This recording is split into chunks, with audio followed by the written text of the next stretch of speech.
The demons could talk, but they couldn't stop him from running. So pain-to-pain therapy is when people try to treat their own pain and they treat the pain on the inside.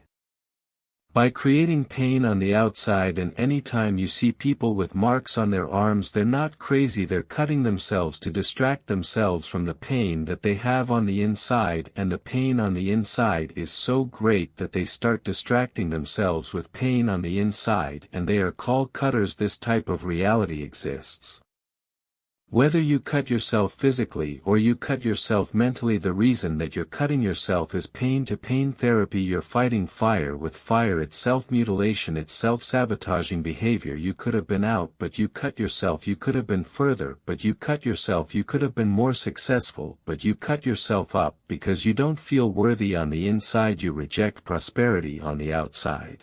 And every time something intimidates you, you cut yourself back. I'm too fat, I'm too dumb, I'm too stupid, I'm too ugly, I can't do a photo shoot, I don't like my pictures, I don't like the way I look, I don't like who I am. You might as well take a razor and start cutting your arm, because you are cutting yourself, and the reason the enemy wants you to do it is that you make his job easier. He's using you against you to destroy you, and there the man is shut up in the tomb cutting himself. And he can't stop cutting himself. Every time you get a chance to go up, you talk down. Every times you get a chance to have better, you say I just don't need all that, it just don't require all that, it don't take all that. What you are doing is cutting yourself. But when the boat docked and Jesus stepped off the boat, before he could get both feet on dry ground, the man came running to Jesus. Slap your neighbor and say, run, music. Run away from self-sabotage, run away from self-destruction, run away from the way you talk to yourself, run away from canceling out your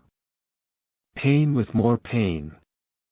You had a bad man, you go get a worse man. You had a wife, beat her, you get another white Peter. It's pain-to-pain therapy because you don't feel worthy of good treatment. When a good man comes into your life, I just don't like him. You're cutting yourself. If you are tired from running with short-legged humans, don't sign up in a horse race because you don't have the strength to play on that level. Music. When you say to God, I'm sick of this, I can't handle this, you're saying I can't handle promotion.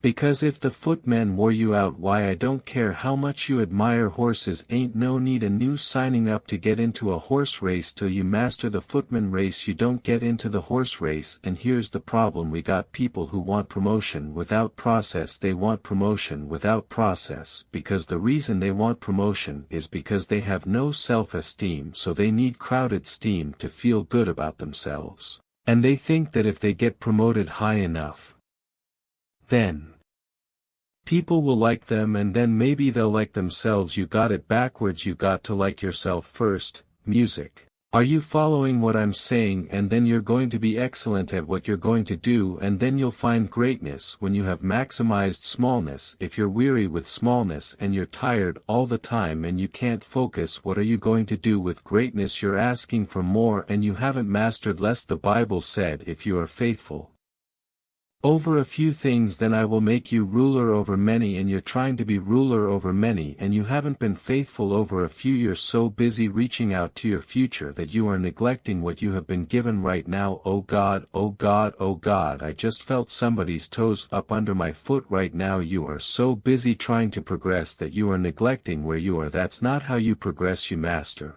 where you are and then you get promoted to where you're going. You don't neglect where you are trying to reach out to where you're going, because if you're sloppy yesterday, you're gonna be sloppy today, and you're gonna be sloppy forevermore. If you learn how to do great things in a small place, you're going to do great things in a larger place, and you're going to be great over here. The reason you're not getting the promotion, because you won't make the practice. You cannot play the Super Bowl.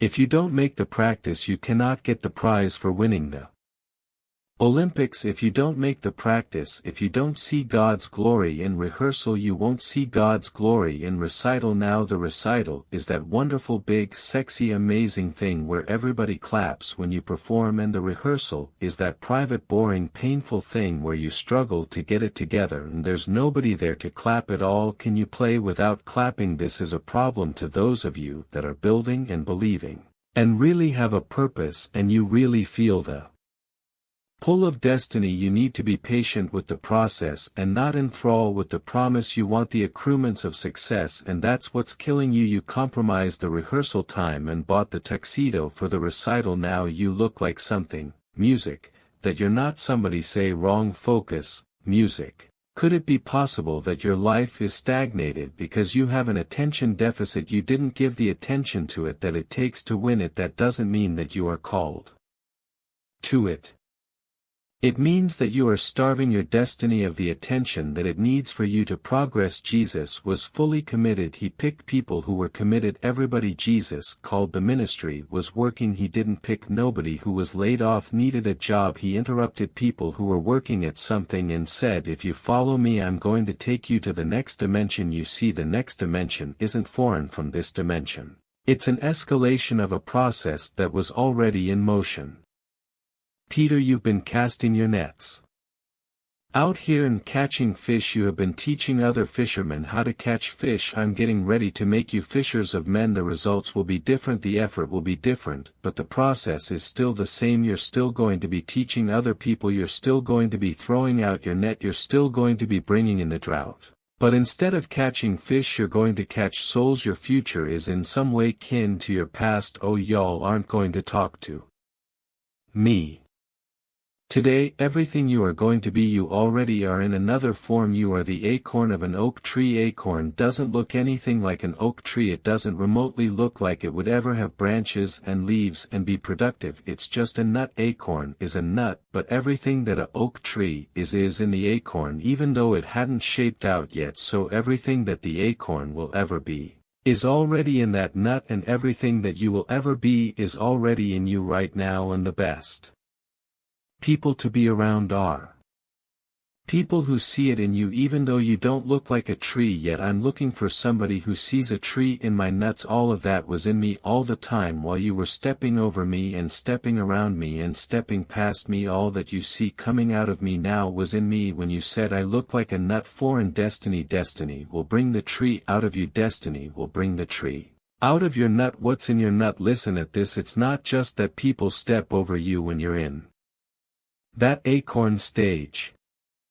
Sometimes you step over you because you're so busy trying to compete with the trees that you haven't gone through the process of the acorn. Give it some time, give it some water, give it some sun, give it some focus, and you'll reap a harvest. And you'll go through a process. All of a sudden you gotta look at that. All of that's coming up out of the nut. It's not what it's going to be, but it's not what it used to be. Until you can clap for the seedling, you will never see the tree. Until you can appreciate the process, you will never get to the problem. Some of you have a life, you have a business, you have a company, you have a family, you have an identity that is in seedling form. You're not the nut you used to be, but you're not the tree you're gonna be. But until you learn how to appreciate where you are in the process, you won't get the power to evolve to your ultimate destiny. Foreign